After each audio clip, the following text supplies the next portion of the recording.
Hi, I'm Majid Al Ansari, the director of Zinzana the film. You're watching me on ICFLIX.com. I was working for Imagination at the time, and part of my job was to look into scripts and so on. And I signed up to the Blacklist, which is an incredible website where there's thousands and thousands of scripts. And reading, and then I fell upon Rattle the Cage, the original title, which was Zinzana now. That just fell in love with it, and I love Asian cinema. And that kind of reminded me of like a Park Chan-wook film, a bit of Sogo Ishii there, and so I was like, okay, great. Let me try to see if this works. Essentially, it wasn't for me to direct, but then things just evolved, and I pitched for it. And I'm like, okay, I want to do it, and I got it, and it happened. Definitely. I think it definitely started evolving. I think Arabic cinema now, of course, look at 70 Arab films, and it's amazing to see that.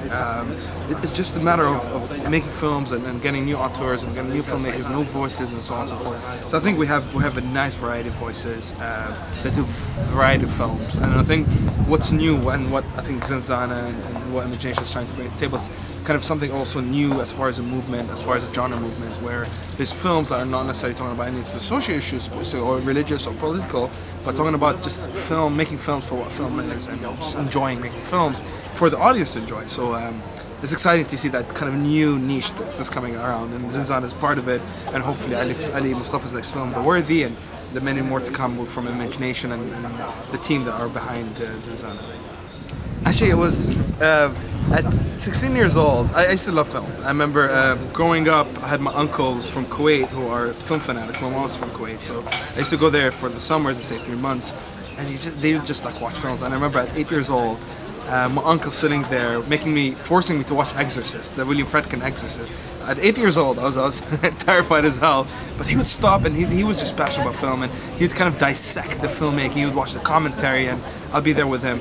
And then as I grew up, I just had the fascination of just watching films, and I'm a film junkie. So at 16, I remember it all started with watching an anime, and I was watching an anime, and I'm like, wow, this should be a film.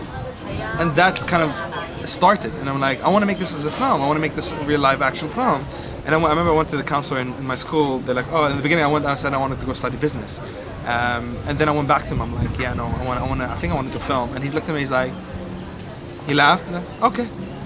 And I still remember. Actually, now it brings back memories. I was sitting when we were graduating, and we were on the stage, and they were announcing what we're going to be studying. And I remember they said filmmaking, and everyone started laughing from the audience. They weren't taking it seriously. And let's say 10 years later, I'm a filmmaker.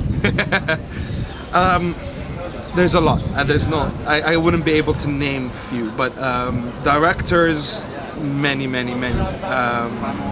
Asian cinema is definitely, I've been saying this all the time, but Asian cinema is definitely something that I love to death. And directors like Park Chan-wook, Bong Joon-ho, Sang Soo-im, I love just seeing their perspective of it, and for some reason, how I see our future in Arab cinema will be very similar to how the Korean evolved.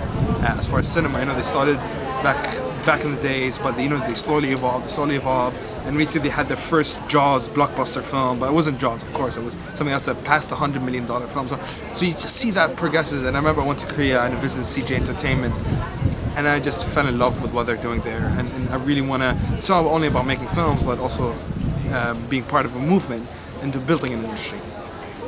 Huge. I remember I used to sneak into festivals before. When I was 21, I used to sneak into the parties, and no one knew. They didn't invite me, so I was just like, I would go to the security and just go behind them and go in. I think I met a lot of people, a lot of amazing people, and watching films. Of course, you learn. There's a lot of films in the festival, specifically Dubai Film Festival, that you won't see anywhere else, and you just start discovering new films.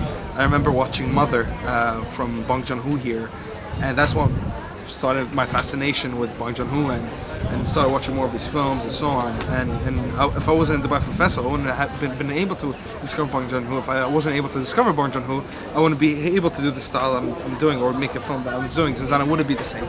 So it's just a learning curve, and in filmmaking you learn. By watching films, you learn even more. So it's all about discovery. I think there is a sci-fi by two incredibly monotic filmmakers.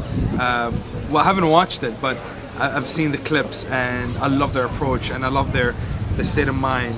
It's called Aerials, which is not in the festival, but I think hopefully they'll get its release, and I hope it does get its release.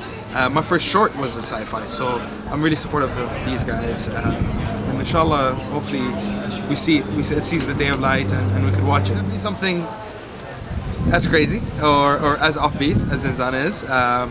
But discover myself and my voice more. I learned a lot doing Zinzana.